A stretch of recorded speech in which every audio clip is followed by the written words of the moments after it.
Hijanona amin'ny lafiny toekarena trany isika anisan'ny lara-pamiana ho an'ny fitondram-panjakana ny fampiroboroboana ny fandrarana eto Madagasikara. Misy ny fitsidiana ataon'ny filoha Hery Rajaonarimampianina any amin'ny faritra Idiana Indy hijereny fotony ny toedrara any an-toerana anisan'ny nojidiany tamin'izany moa ny orinasa PFOI. Ny famporisihana ny sehatra tsy miankina ary indrindra fandrarana no anisan'ny antom-pisian'ny fitsidiana nataon'ny filoha Hery Rajaonarimampianina eto amin'ny faritra Diana.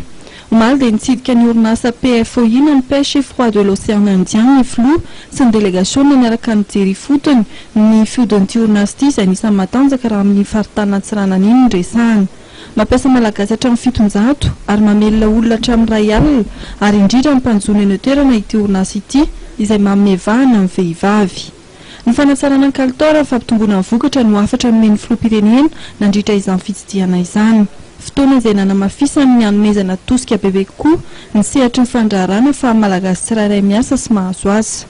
C'est bien important qu'on puisse savoir que dans ce pays, il y a une industrie de transformation, comme vous l'avez si bien dit tout à l'heure. Le terme de transformation est très important.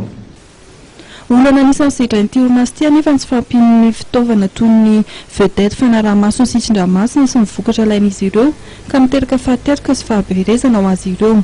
Nampanantena ny tady vahaolana amin'izay ny mahasoivoan'ny vondrona Eoropeanina.